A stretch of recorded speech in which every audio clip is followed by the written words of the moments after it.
All right, as some of you know, I do work over in the Grand Lake St. Mary's watershed over on the western side of the state. And we write a lot of nutrient management plans on that side of the state. We write a lot of CNMPs. And some of the things that we've learned over the last couple of years, writing those plans are some very important inputs, make those plans decent as a product for the farmer. And trying to balance the nutrients, because we do have a lot of manure over there with commercial fertilizers, has been quite a challenge. Trying to understand the different types of fertilizer and the application rates and timing has also been a challenge. Pairing that with the seasons that manure application goes out. So one of the biggest things when we started working in that distressed watershed is we didn't have very many soil tests. And some of the soil tests, the majority of them coming in were pretty spotty and not very accurate. So we're a couple years into this. We've done quite a bit of training to get good soil samples so that we can have some good input going into figuring out the soil nutrient needs. The other part of that was knowing the recommended soil test level ranges. We have very high soil tests over there, and so we're trying to figure out, okay, how much manure can we continue to put out there? Trying to figure out the crop removal rates. We have some guys saying, I pull my soil test down so fast that I keep having to put nutrients out there. So knowing removal rates for potassium and phosphorus, and then also understanding the drawdown of phosphorus. How much historical phosphorus do we have in the soils, and how long is that going to take to draw that down to what we would consider a needed or critical maintenance level? Knowing your manure and analysis, I'm going to show a couple slides here in a little bit. I'd never heard of taking a manure analysis until a couple years ago. We didn't really see much of a need in it. And now it has shown why it's very important. Part of that goes back to what the animals are being fed and the diets. And depending on what the animals are being fed, that'll drastically change the manure analysis.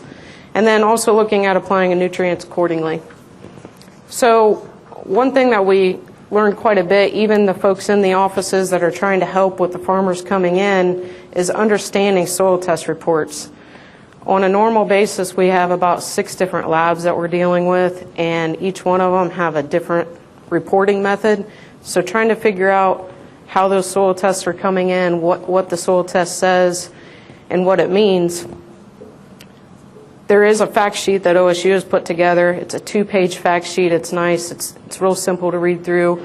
It basically explains where your soil test, how to interpret reading a report. The 2 most common mistakes, and our staff that deals with this every day, we still struggle with trying to figure out which way the reporting methods are used, is the soil extraction type, whether it's in Bray P1 or Malick 3, and then the soil test units reported in pounds per acre or parts per million.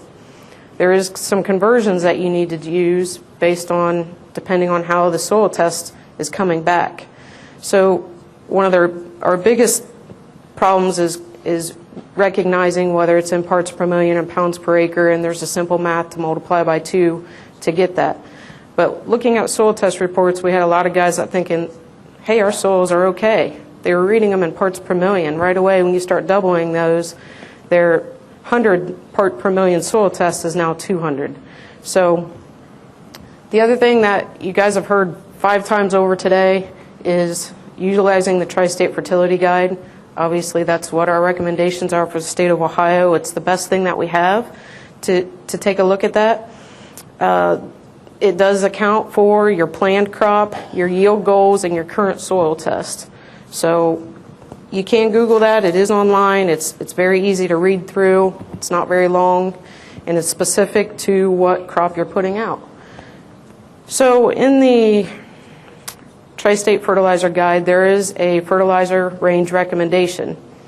The soil test level below this critical level, basically if your soil tests are in there and you apply manure or nutrients, you're probably going to see a yield boost in that up until you get to the critical level. There's times when I've seen just putting a little bit of fertilizer out there, they're just so low that the crops have an immediate response. And then you have the maintenance range that's right in the middle. And The critical level varies between crops, and that's one thing in our area. We do a lot of alfalfa, and we do quite a bit of wheat also for bedding. Some areas that are only using corn and beans, your maintenance ranges are going to be a little bit different. They have to be higher to account for the cold weather for those crops that are growing through the wintertime. So alfalfa and wheat growing through the wintertime, they're going to utilize that phosphorus more. There is no yield response expected when you're going to fertilize above that critical level. But the question always comes into play, why is that maintenance range so wide? Why is there a big area? Well, it's basically a safety factor. You're looking at the maintenance plateau safeguards against sampling or analytical variation. So if you have some areas that are making that soil test go off a little bit, just for security factor, that's why that maintenance range is so wide. So when we look at the phosphate recommendations coming out of the tri-state, again, you need to really pay attention. Are you reading in the parts per million column or the pounds per acre of your soil test? It gives you both. You just have to know how to read your soil test. So we go back to the maintenance ranges for corn, silage, corn, and beans is 30 to 60 pounds per acre. Wheat and alfalfa is 50 to 80 pounds per acre. So in the tri-state removal rates, we're looking at using the average yield for phosphorus and potassium once the critical soil level is achieved. So once you've met that minimum requirement on the soil test, we need to get pulled away from using the yield goals, because typically in a 10-year time frame, we're probably going to have a dry year. If we don't have a good crop, that's not going to utilize the nutrients that are there. They're going to be left over. So we really need to be looking at the average yields during those time frames to utilize and project how much you're going to be removing. So it's real simple. You take your average yield goal and you multiply it by the bushels. So if you're getting 175 bushels of corn, you're going to take that phosphorus removed as 0.37 pounds per bushel. And then this also counts for any grain or straw and alfalfa that was removed. So we're going to refer back to that chart in a minute. I'm going to go through an example. As I think every speaker in the room has said today, or almost everyone, we're talking about accurate manure samples. And I don't want to keep repeating what everybody's said all day today. But taking a good sample, if you're taking a solid sample, put it in a bag. If you're taking a liquid sample, use a bottle. Make sure you're labeling those. I have guys that have multiple samples they're taking in. They might be taking 2 or 3 holding bond samples in at the same time from different farms. Make sure you label which one those are coming from. Take a representative sample. I think Kevin alluded to something with manure samples being pulled off the top versus a representative sample of that material. And one of the biggest benefits that we've seen in the Grand Lake watershed, we're required to pull annual manure samples.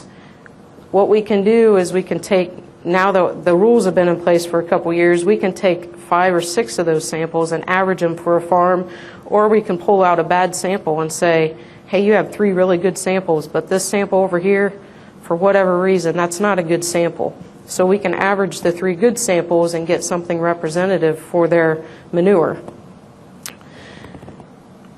It's very important that you pull your own samples and not rely on your neighbors, especially when we're looking at dairy manure, because it's going to vary depending on how many gallons are being used through the milk parlor, how much concrete lot runoff you have, how diluted that material is. So when you're looking at dairy manure especially, those samples are going to vary a lot.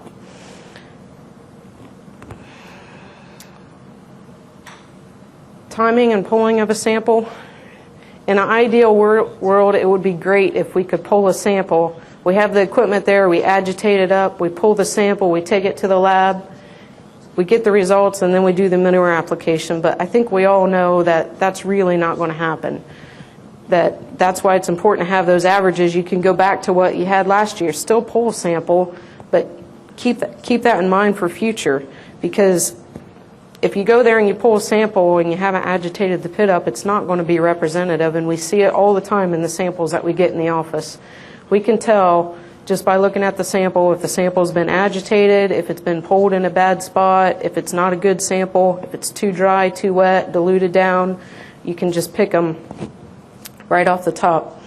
And the last time I checked, the manure samples are costing around $34. That's probably going to depend on the area that you're in, but in my opinion, it's pretty good money spent. So when we look at I know you guys can't probably read this, but the average manure samples, because we're required to take manure samples over our way, these are all the ones that we've averaged for about the last 6-8 months. So all the samples that we've received through the door, which are a couple hundred depending on the type of animals that we're dealing with.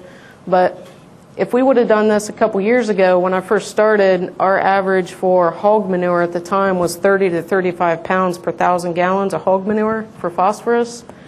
And our samples right now are coming in at 23 pounds of phosphorus per 1,000 gallons. So when you're looking at a manure application rate, you go from 23 to 35. That's a big difference on how much phosphorus you're putting out there per 1,000 gallons. And then we're also looking at the moisture content in that manure as well. That really plays in with the steer manure on how wet that material is coming out. That can affect the nutrients. And once you consider the burn off of all that moisture, it can really play into the amount that you're supposed to be applying. So poultry manure, in this example, in the past we've had some variance in different types of poultry, whether it's pullet manure, turkey manure, hen manure, layers. It really depends on the type of poultry manure. But if you look at these samples, this last batch that we run over last year, there's really not a whole lot of difference. There's a little bit of difference in some of that phosphorus, but just keep in mind, if you're receiving poultry manure, you want to make sure that that sample that you're being provided or providing to somebody else is truly representative of that poultry manure, because it's not all created equally. So the biggest question is knowing how much manure to apply, removal of phosphorus, matching your manure application rates up, and trying to make a reasonable application rate. And we're not going to talk a whole lot about nitrogen. That's a whole other topic in itself. But the biggest thing is realizing that if you're not sure how to calculate some of this, please do ask somebody. We have a lot of people across the state that can really help and answer some of these questions. So when we get to some math here, this is the example that I wanted to go through. I wanted to focus on, we deal a lot with a higher soil test level. So we have guys come in, and it's really hard for us to relay to them how much phosphorus they have in the soil. So I'm going to give you an example here, and it's going to give you a little bit different perspective, because we've always heard, you know, it's going to take you 5 years to pull that down. You can only remove X amount of pounds per year per crop if you don't apply anything. So this example here is going to use an average yield goal for a corn-soybean rotation. So we have 175 bushel yield goal for corn. We take that, and you take that 175 and you multiply that by that 0.37 pounds of phosphorus removed per bushel. That's going to equate to right at 65 pounds of phosphate. And if you do that same equation and you take the potash removal, you're going to remove about 47 pounds of potash for that year's crop. And then if you have the second year, you have beans in your rotation, you're going to take 50 bushels as an average, and you multiply that by the 0.8 removed per bushel. That equals 40 pounds of phosphate and 70 pounds of potash. So let's add those up, because that's a 2-year rotation. So we're going to take the 65 plus the 40 equals the 104.75. Divide that by 2. So in a 2-year rotation of corn, soybeans, on an average year, you're going to remove 52 pounds of phosphate, 59 pounds of potash. So let's take a look at a manure application to meet that.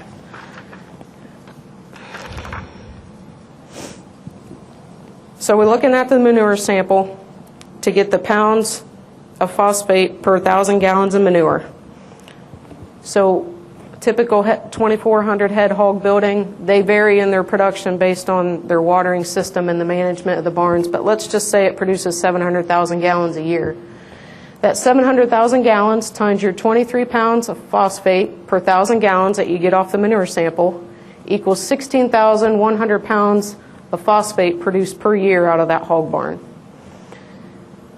And then we're going to take that and we're going to divide that up with this corn bean rotation. Your average removal is 52 pounds per year, so you're going to need, on average, 310 acres to utilize that phosphorus and just balance it. It's not going to be in a drawdown or build up, it's just going to balance it.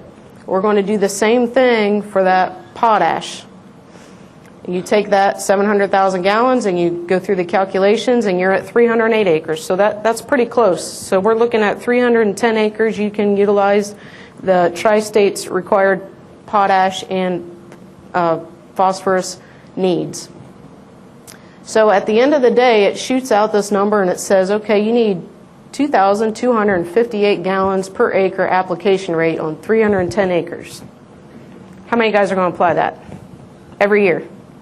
Who's going to cover 310 acres at 2,200 gallons? I don't think I would, and I'd have a real hard time telling somebody else to. So it's not really a feasible application rate. But once you start bumping that up, then you're going to really need to consider some of your other aspects. You're going to need to look at the time of year that you're applying, the nitrogen that you're applying. So then we bump it up, and let's just say we're going to double that to 4,500 gallons and cut your acres in half. Is that feasible? Maybe with a tanker. So those are the things that you really need to take a look at when you're looking at the nutrients. Are you trying to do a 2, a 3-year rotation? Because we'd really try not to put more nutrients out there than for a 3-year rotation. So knowing what is in that manure sample really plays a lot into how many gallons per acre you can be applying. So when we look at the rule of thumb for nutrient drawdown, this has kind of been all over the board, at least the experience that we have. We have guys bringing samples in saying, hey, I've planted alfalfa for 6 years now and I've drawn my soil test down this many pounds. And we're like, there's no way. And so our general rule of thumb that we've been using is 10 pounds of phosphate removed in a harvested crop drops the soil test phosphorus by 1 pound per acre. General rule of thumb. So if we had that 2-year crop rotation where we're removing 52 pounds, hopefully we can drop that soil test by a couple pounds there. So in a typical soil test, phosphorus may move 3 to 7 pounds depending on the crop and how much yield you get out of that per year. So that leads into the next question. This is what I call the Terry Mesher calculation, because he did this at a training, and this really put a different perspective on how I kind of look at explaining nutrient drawdown to farmers. If we have a soil test level that's 150 pounds per acre, how many years will it take to draw it down to 80 pounds using a corn-soybean rotation? So there's 70 pounds difference. We take the 150 minus the 80, which is the high level of the recommended range. You take that 70 pounds times 10 pounds of phosphate, which is your removal, equals 700 pounds of phosphate. That 700 pounds divided by the bushel calculation, that means that you have enough phosphorus out there without adding anything. That's including starter fertilizer for 1,892 bushels. So what does that equate to, utilizing your average bushel per acre year? You have enough manure out there for just under 11 years, or fertilizer out there for 11 years. So what that means is if you have a soil test level at 150 and you want to draw it down to 80, you put no commercial fertilizer, no manure, you're going to have enough nutrients out there at a minimum to reach the high end of the maintenance level for 11 years. If we go to a corn, I'm sorry, that last example was a solid corn sample. This one is a corn bean rotation. So the beans are going to utilize a little bit less phosphorus. So at the end of the day, we're looking at 13 and a half years. So you add on right at 2 years just by putting another crop in there that utilizes less phosphorus. So when we're looking at the higher soil test levels in my area, this is some of the considerations that we have to have. But when we have livestock manure and limited places to go, that's going to be extended out several years if you're still applying some manure. So let's say you still have to apply manure every couple years to that. That's just going to add on how many years of manure that you have available. So the other part of that is, today I've asked a couple people what do they consider a high soil test level. I've gotten 3 different answers. I've gotten 60 pounds of phosphorus, I've gotten 120 pounds, and I've gotten 200 pounds. So what is a high soil test level? In our area, I'm happy if a guy brings a soil test level in below 150 pounds per acre. So up, maybe up here is a 60 soil test level high. I don't know, but at the end of the day, it's good to have this information to know how many nutrients you're putting out there. So in summary, you don't have to be a crop consultant to figure some of this out. The calculations are really simple. They're in the tri-state. With a small amount of information, you're going to have a few bucks out of your pocket to run a manure sample. Spend some time doing some calculations. Spend some time making sure that if you're pulling your soil test levels or soil samples, that they're good samples. And spend some time and work with the people that are pulling them if you're not. Understand how much manure you're applying. Take credit for all your nutrient applications. Like I said, those examples weren't even utilizing starter fertilizer. And again, knowing what you're actually applying out there. And like I said, we won't talk much about the nitrogen because there's a lot of different variables that play into that. And when we're looking at applications, we really do focus on a lot of the phosphorus and potassium.